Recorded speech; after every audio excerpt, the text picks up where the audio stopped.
Hi, I'm Norman Perry. I'm the race director here at the Central Florida Soapbox Derby in Sanford, Florida. I'm also regional director of Region 7, the All-American Soapbox Derby, and that's the Southeast region. This tape is being prepared for new race directors and also new race drivers to give them an idea of what's involved in racing in the Soapbox Derby, and in particular in Sanford at the Derby Park. Even though this is a race track and the only one in the Southeast, all the different things that you'll see in this tape are things that you'll do at an actual race, whether it be on the street or in a track. We'll be taking you through step by step of each activity and what's involved, and hope you enjoy today. Good morning. Welcome to the Central Florida Soapbox Derby Rally. Today's February and it's chilly out. What we're doing here is we're signing our folks in right now. They've all had a registration form that they've gotten in the mail along with their rally flyer.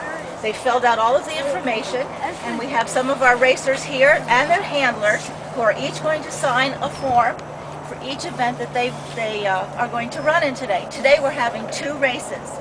After they sign the forms, which they must also kind of check that they have an ID number. Anybody who's ever run a rally before has an ID number, and at the end of the year we're going to tally up all of the points that they get as they place throughout the year, and there's a great possibility that they could still get to go to Akron with the highest points. Pre-registration is really important. It helps everything flow smooth. It helps us get the rally started on time. We check the information for them, and we get to meet their handlers and the kids, and it's a great way to get to know them. So I think in a few minutes here we're going to get another one to go, so have a great day and we'll see you all later. Bye.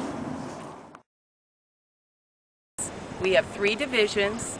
The stock division, which is from 8 years old to 17 years old, boys and girls. The driver plus the car equals 200 pounds.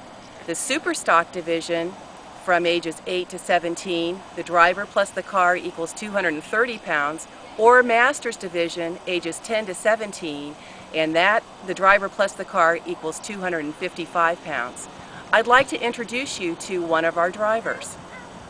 Hello, my name is Katrina Perry, and I'm a driver in the Soapbox Derby. This is the kind of car I race, and last year in the All-American, I got Best Appearance. Up here at the top of the hill, we have an unloading area where the cars come off of the trailers that have transported them up to this point.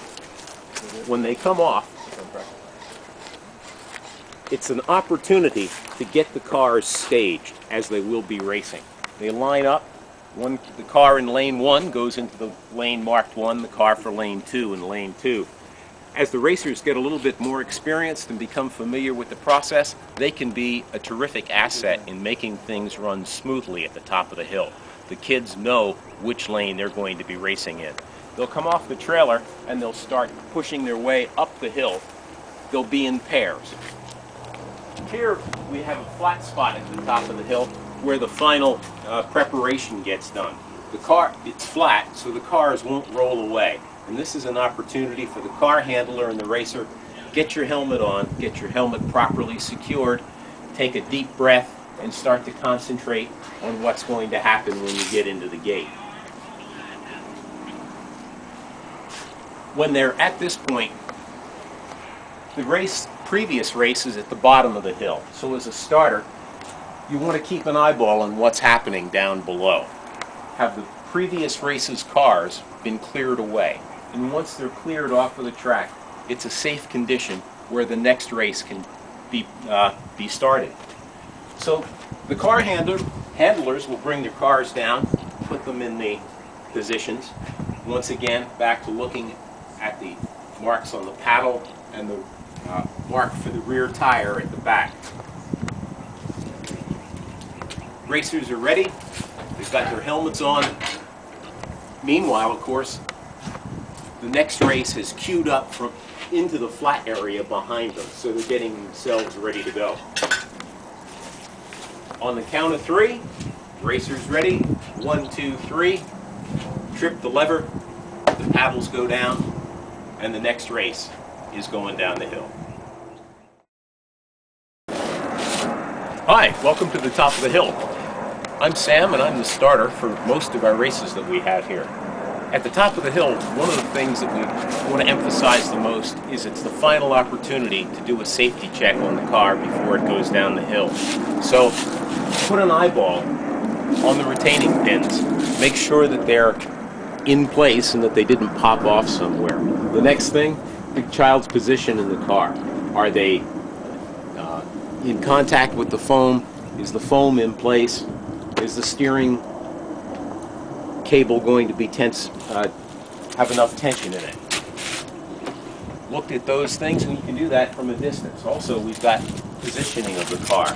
The nose of the car goes on a black stripe that's on our forward paddle. The rear wheel of the car must be on the yellow stripe. That way all of the racers are in the same position as they come out of the ramp. Down here, our lever, this is a safety. The lever can't drop and the car can't go unexpectedly. So removing the safety, racers, ready. In the racing position, and on 3. 1, 2, 3.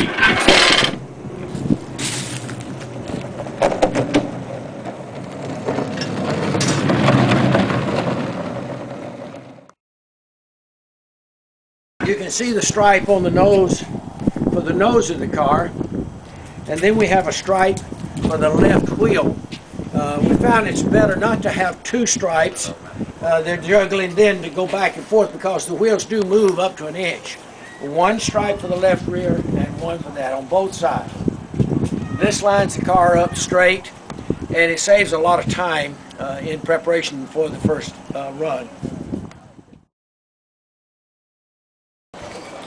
That's it. Okay, now put it up again.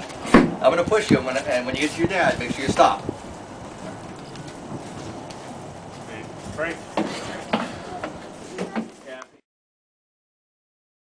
Can you push it all the way down? Push it. More. There you go. That's as far as you have to push it. You might have to scooch forward a little bit to push it down. You push it all the way down until it touches the ground.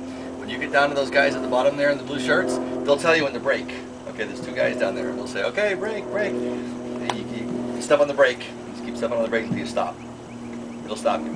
If you're going down the track and anytime you get scared, you think you're going to like go off the side of the track or something and crash or something, or you're going too fast, just step on the brake. It's like riding your bike. You can slow down, you can always start up again. Okay? And the steering wheel in here, you feel the steering wheel? Turn the wheel some. Practice the steering wheel.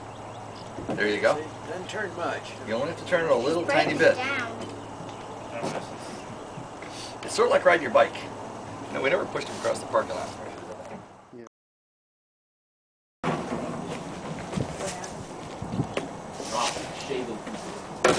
Yeah, I'll check the steering. 4 blades, 6 blades, 8 blades. More opportunities for things to go wrong. Okay. Same thing. Go to the bottom of the ramp. As soon as we hit the bottom of the ramp, you don't drift to the right. Just let it flow between those two outside lines. Okay?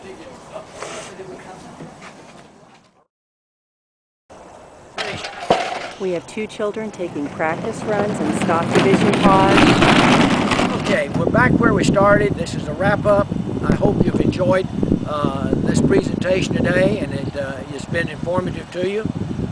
One of the things I want to emphasize to the race director, this is your race. You're responsible for it.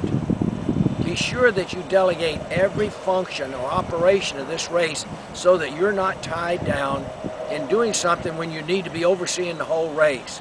And if there's a problem, you can take care of the problem. And that reminds me, you need to, before the race, delegate a committee of 3 people, hopefully 3 people not involved in the race, that if some problem arises, they can make recommendations to you, but again, you make the decisions. The All-American gives you the liberty in the book that you run the race, and you make the decisions. And so one thing is get knowledgeable of the requirements and your responsibility. And again, if you have any questions or any difficulties, be sure to give me a call or Akron a call. Thank you very much.